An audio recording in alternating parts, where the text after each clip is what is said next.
첫 번째 뉴스 가보죠. 쿵 쓰러지자 5초 만에 점점점. 어떤 말일까요? 함께 보시죠. 자, 여기는 식당 오른쪽 벽에 기댄 손님 주목. 자, 몸이 갑자기 쓰러졌어요. 어머머머머머. 자, 사람들 막. 자, 그때 바로 한 남성이 달려오더니 말이죠. 지금 하나, 둘, 셋, 넷. 심폐소생술 시작하는데, 자, 그 와중에 또 다른 손님은 119에 신고를 합니다. 자, 계속 가슴 압박을 하고 있는데, 자, 그러자 의식을 되찾은 것 같죠? 자, 이후에 구급대원과 함께 저렇게 오고 함께 병원으로 이송되고 있습니다.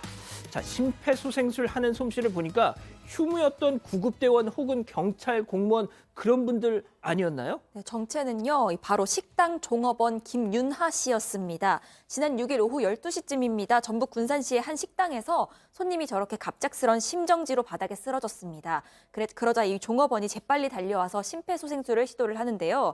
이어서 한 손님은 119에 신고를 했고 이제 또 다른 손님은 쓰러진 남성의 다리를 펴서 의식 회복을 거들었습니다.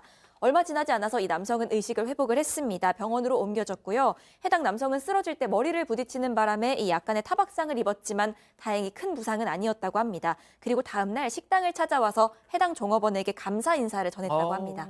그렇군요. 다행입니다. 자, 두 번째 뉴스 이어갈게요. 2인조 중학생 절도단입니다. 자, 사반 가족께서 울분을 토하면서 제보해 주신 영상 함께 보시죠. 자, 편의점 입장하는 중딩. 자, 한 명이 음료수 어디 있어요? 물어보면서 자, 사장님의 시선을 끄는 그 사이에 다른 친구가 카운터에 저렇게 진열된 전자담배를 싹쓸이 하고 줄행랑을 칩니다. 자, 사장님이 눈치를 채고 어머머 제 돈 하면서 쫓아갔어요. 지금 보시고 쫓아갑니다.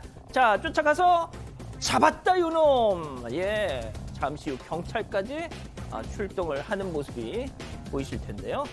자, 정말이지 2인 1조로 정교하게 분업화된 범행을 보십시오, 양 변호사님. 예. 이게 한두 번 해본 솜씨로 보이십니까? 아닌 걸로 보이죠. 처음에 들어왔던 그 학생이 저 편의점에 없는 음료수를 물어봤다라는 거예요. 그러니까 사장님이 다른 자리로 이동을 했던 겁니다. 근데 사장님은 또 어떻게 이걸 또 잡았냐면 이미 전에도 한번 비슷한 수법이 당한 적이 있다라는 거예요. 그때는 한 학생이 컵라면을 먹다가 쏟아가지고 그러니까 치우러 후다닥 가셨을 거 아니에요. 그 틈을 따서 또 전자담배를 가져왔다는 거예요. 근데 저는 이게 좀 소름 끼치는 게 이 붙잡힌 학생이 말한 게 최근에 이런 식으로 2인 1조로 담배를 훔치는 수법이 학생들 사이에 SNS를 타고 전파가 되고 있다는 겁니다. 아이고야. 이게 진짜 뭡니까? 자, 교수님 방금 보셨죠? 컵라면 쏟아가지고 그 시선을 끈 다음에 저 짓을 하는 겁니다. 이게 지금 방금 양 변호사님도 말씀하셨지만 유행이라는 거예요. 어쩌면 좋습니까? 저게 이제 이 촉법소년이라는 게 작년 10월 달에 법무부에서 이제 촉법소년 연령을 14세에서 13세로 이제 내리겠다 이렇게 발표를 했는데 아직 이제 법이 개정이 되지는 않았죠. 근데 지금 이 촉법소년들이 SNS상에서 서로가 공유하는 것 중에 하나가 이 촉법소년은 형법의 적용을 받지 않고 소년법 적용을 받기 때문에 최장 길어봐야 소년은 2년 그것이 다다. 그러니까 우리가 14살 되기 전에 한번 이걸 갖다 해보자라고 하는 일부 청소년들 사이에 그런 것들이 공유가 되고 있는데 그런데 이 인간이라고 하는 이 존재는 습이 있는 존재예요. 그렇기 때문에 지금 전과 기록이 남지 않는다라고 하더라도 저런 행위를 갖다 하게 되면 그 전과가 자기에게 붙는 거는 그건 시간 문제거든요. 정말 이거는 이런 기회를 통해 가지고 정말 저런 행위를 갖다 하게 되면 나중에 100% 전과가 남는다라고 하는 것을 본인들이 인식을 해야 됩니다. 저는 절도도 충격적이었지만은 그 절도를 한 품목 전자담배를 훔쳐간다는 것도 참 충격입니다. 세 번째 뉴스 이어가죠. 딴 데 가서 놉시다. 이번에도 사반 가족께서 주신 제보 영상 보시죠. 자, 도로 위를 천천히 기어가듯 주행하는 불박차. 그런데 도로 양옆에 아이들이 있습니다. 자, 그런데 제 한 친구가 축구공을 발로 뻥 하니까 맞은편에 있는 애가 또 그걸 봤네. 차도 횡단 패스 이른바 또다시 공을 차고 와 세상에 이게 차를 보더니 그제서야 잠깐 뒤로 물러갑니다. 박 변호사님, 이러다 사고 나면 누구 인생을 망치려고? 뭐 본인 인생도 그렇지만 운전하는 사람이 문제가 될 수가 있는 거거든요. 도로에서 지금 절하고 있어요. 사실은 아파트 입구 쪽이긴 한데 뭐 법적인 얘기를 뭐 하긴 좀 그렇지만 교통 방해가 또 성립할 수도 있어요. 범죄 같은 게 될 수도 있는데 뭐 그런 얘기는 할 필요 없고 어쨌든 간에 도로에서 운동한다는 거는 말도 안 되고요. 축구공을 저리 뻥뻥 차다가 혹시 잘못되면 큰 사고가 일어날 수 있기 때문에 조심을 해야 됩니다. 예. 자, 또 다른 영상 이어서 보시죠. 자, 초록불에 잘 가는 불박차. 이때 한 남성이 갑자기 차도 중간으로 왔다가 다시 돌아갑니다. 놀랐지롱 하듯이 다시 인도로 저렇게 돌아가죠. 이번엔 학교 야구 점퍼를 입은 대학생입니다. 글쎄요, 굳이 표현하자면 대학생판 민식이법 놀이라고 해야 될까요? 글쎄요, 저게 이제 대학생들인데 7시 40분입니다. 저녁. 그런데 6살 아이하고 아빠가 이제 차를 타고 가는데 사실 저 보시는 것 같이 뭐 뛰어 들어오는 것 같이 하다가 또 가고 저게 실수가 아니라 아주 장난으로 하고 있다는 거죠. 그리고 이제 심지어 이 운전자가 세워놓고 뭐라고 얘기를 하니까 대학생 3명 중에서 1명이 무릎을 꿇고 놀리듯 비는 척을 갖다가 했다라고 하는 거죠. 자, 그렇게 보면은 실제로 이제 다른 목격자가 한 2시간 뒤에 거기를 차를 운행하고 있었는데 똑같은 놀이를 하고 있었다. 그럼 저게 어떻게 대학생으로 이제 추정이 되는데요. 제가 봤을 때는 이 청소년기라고 하는 것이 거의 이 기본이 잡히는 그런 상황인데 그 어떤 그 기본이 잡히는 기간에 제대로 이게 잡히지 않으면 나중에 이게 대학생이 되든 어른이 되든 거의 다 유사하다라고 보는데 기억나시죠? 지난번에 도로상에다가 텐트 쳐놓고 야영하던 사람들. 예. 뭐 그런 식으로 아마 저 사람들 나이가 먹어도 아마 조금 형태는 다르지만은 저와 같은 일을 갖다가 할 가능성이 있다라고 봅니다. 알겠습니다. 자, 다음 뉴스도 이어가죠. 사장의 황당한 알바 제안입니다. 자, 한 회사 대표의 황당한 제안 뭐였을지 함께 보시죠. 자, 늦은 밤 회사 대표에게 까똑 혹시 술 친구 알바 부담이 될까요? 2시간에 시간당 3만 원. 내가 택시비까지 줄 건데. 응? 자, 이 기자, 너 제정신이니? 라고 얘기하고 싶습니다. 지난 7일 직장인 커뮤니티에요. 여자친구가 회사 대표에게 이상한 제안을 받았다는 저 글이 올라왔습니다. 그 제안은 보시다시피 회사 대표에게 술 친구가 돼주는 알바를 하란 거였습니다. 이 여직원에게 술 친구로 2시간 정도 있어주면 시간당 3만 원씩 쳐주겠다. 또 차비까지 준다. 이런 황당한 제안이었는데요. 이걸 본 남자친구는 회사 이름 당장이라도 밝히고 싶다고 분노하고 있는 상황입니다. 이 해당 회사는요. 직원 수가 10명 정도 되는 작은 회사였다고 합니다. 이 현재 여자친구는 지금은 회사를 그만둔 상태라고 합니다. 아, 그렇군요. 그러니까 이게 만약에 정말 그만두셨다니까 망정이지만 만약에 그렇지 않은 상황이었다면 회사를 계속 다니자니 끔찍하고 그만두자니 재취업이 걱정이고. 박 변호사님. 이게 이제 사실은 쉽게 보이는데 쉽지도 않지만요. 범죄가 될 수가 있습니다.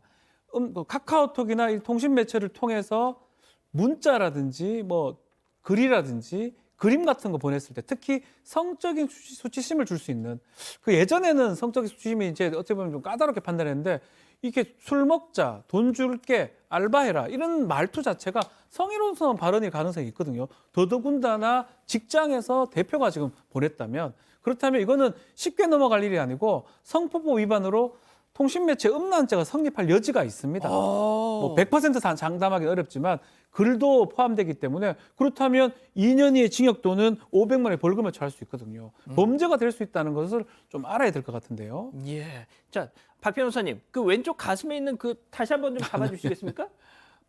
그 뭐예요? 변호사 배지입니다. 예. 변호사 배지. 재판 갈 때는 이렇게 하고 진짜 재판하다 오신 거 맞군요. 네. 알겠습니다. 자, 다음 뉴스도 이어갈게요. 스르륵 마법의 손기술. 자, 마법처럼 뾰로롱 아이를 잠들게 한 손기술 함께 보시죠.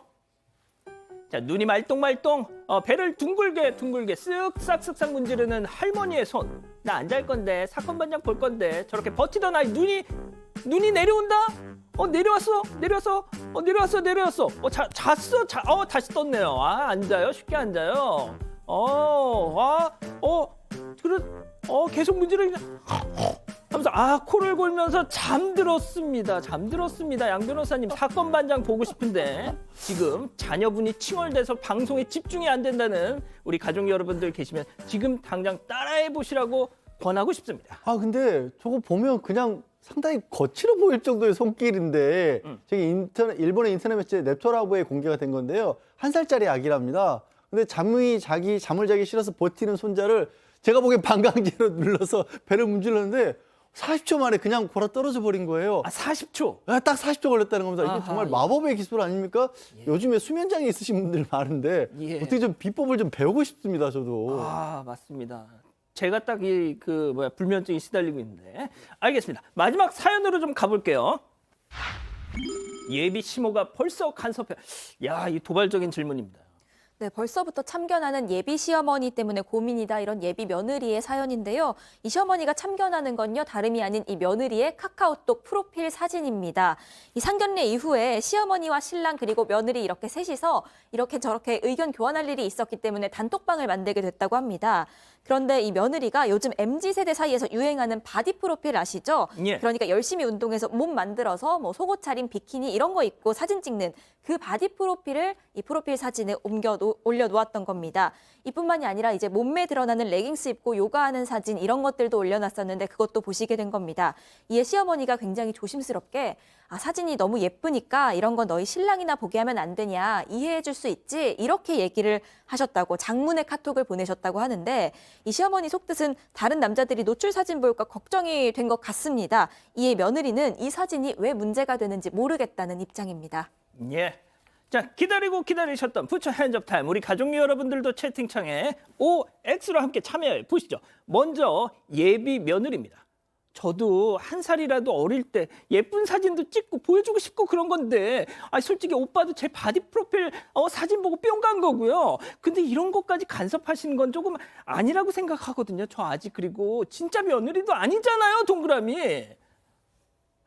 교수님 살짝 올라오시려고 하다가 멈추셨어. 알겠습니다. 자, 다음은 시어머니입니다. 어머머머머머 얘 말하는 것 좀 아주 웃겨 정말. 자연이 너 말이야. 그 속살을 우리 지훈이 말고 또 누구한테 보여주려고 그런 거니? 응? 길 가는 사람 붙잡고 물어봐라. 얘 어느 CM이가 그걸 잘한다 하는지. 나도 오픈마인드 돼 있는 사람이야. 이거 왜 이래 하지만 아닌 건 아닌 거지 X. 교수님, 알겠습니다. 자, 우리 박 변호사님. 두 가지죠. 일단은 프로필 사진을 이렇게 강하게 보는 경우도 좀 드물고 또 좀 한 발 더 나가서 며느리도 아니잖아요. 예비 며느리거든요. 예비 며느리한테 프로필 사진 이런 거는 마음에 안 든다 하게 되면 뭐 저는 좀 개인적인 얘기긴 하지만 뭔가 다른 일이 있으면 더 간섭을 더 하실 것 같아요. 그래서 지금이라도 조금 통제를 안 해주면 뭐 할 때마다 예컨대 SNS 올렸을 때 이 SNS는 너무 싫지 않니? 이렇게 계속 올 것 같으니까 지금이라도 한번 얘기를 좀 세게 하는 게 맞지 않나 생각이 들어서 저는 오를 들었습니다. 그렇군요. 자, 우리 양 변호사님 의견부터 먼저 들어볼게요. 어머니 입장에서는 못 받아들이실 거 맞아요. 맞는데 이해는 하는데요. 그렇게 이렇게 다가가기 시작하면 진짜 며느리뿐만 아니라 요즘 젊은 친구들하고 거리가 너무 멀어지실 겁니다. 도저히 대화도 안 통하고 세상과 격리가 되실 거예요. 힘드실 테겠지만 그냥 받아들이세요. 다른 복잡한 얘기 하고 싶지 않습니다. 받아들이세요. 안 그러면 요즘 세상에 못 사십니다, 진짜. 자, 우리 이 기자 생각도 짧게 좀 들어볼게요. 저도 예쁜 사진 찍었으면 자랑하고 싶은 게 사실 인지상정인 것 같기는 본인 한데. 프로필 사진도 뭐 하나 비슷한 거 있잖아요, 지금. 바디 프로필은 아니긴 한데요. 그래요? 저도 돈 주고 찍어가지고 프로필 사진 오래 해놓고 있습니다. 알겠습니다. 근데 가족 여러분들은 생각이 좀 잠깐만요. 우리 교수님 말씀 먼저 들어봐야죠. 자, 교수님. 이거 뭐 일종의 이제 세대 차이긴 한데요. 제가 봤을 때는 저도 양쪽을 지금 어떤 사진인지 제가 직접 눈으로 보질 않아서 정확히 말씀 못 드리겠는데 저까지 전부 다 동그라미 치면 여기 어떤 그런 게 있어서 저는 약간 신 세대로서 그렇게 제가 얘기를 하고 싶은데요. 일단은 저는 그렇게 생각을 해요. 이 범죄 예방 차원에서는 개인적으로 자신에 대한 어떤 정보 그것을 갖다가 많이 올리면 올릴수록 좀 취약할 수는 있어요. 범죄 예방. 네, 그런 게 있고 그다음에 이제 사실 이 예비 시어머니 같은 경우는 말을 했기 때문에 그런 것이지 말을 안 하고 있는 어른들도 있단 말이에요. 네, 그래서 사실 저 사람이 자기 앞으로 며느리가 아니고 예비 며느리이긴 하지만 며느리가 될 사람이기 때문에 저 어머니 입장에서는 좀 걱정하는 그런 개념으로 접근을 해야지 이것을 갖다가 예비 며느리에 대해서 시어머니가 간섭한다 이렇게 이제 어떤 프레임을 씌워버리면 이 굉장히 문제가 복잡해집니다. 그리고 이제 사실 남들은 남이 올린 노출 사진을 갖다 보는 거는 괜찮은데 자기 그 며느리가 될 사람이 좀 약간 그 본인이 생각했을 때 과다 노출해서 올리고 하는 그런 것을 갖다가 별로 이렇게 좋아하지는 않을 것 같은 느낌이 들어요. 그래서 저는 이제 그 정도로 마무리를 하겠습니다. 알겠습니다. 자, 우리 가족 여러분들 열띤 또 의견을 주고 계세요. 네, 가족 여러분들도 굉장히 좀 의견이 갈리시는 것 아, 진짜? 같아요. 일단 우경민님은 좀 적당한 사진을 올려라. 파리님은 그냥 사진첩에만 보관해라. 스르르님 솔직히 보기 안 좋음이라고 하셨는데요. 아이맘두님은 내 며느리라면 자랑스러울 듯이라고도 말씀을 하셨습니다. 그리고 절대 다수가 멀티 프로필을 하라고 강력하게 추천하고 계십니다. 자, 멀티 프로필 모르시는 분들 위해서 이 기자가 설명을 좀 해주신다면? 그게 그 말해도 되나요? 카톡? 네, 카카오톡에서 이제 내놓은 서비스 저 프로필 사진을 상대에 따라서 다르게 지정할 수 있는 그런 기능이 있습니다. 아, 그러니까 좋은 시어머님 기능이니까요. 보시는 거에는 단한 한복 차림에 그렇죠. 이런 회사분들하고 거 이제 시어머님은 그런 프로필 지정해 두시고 본인 원하는 사람들에게만 보여주시면 될 것 같습니다. 아유, 그렇게 또 좋은 팁이 아직 안 끝났습니다. 이거 눌러주세요.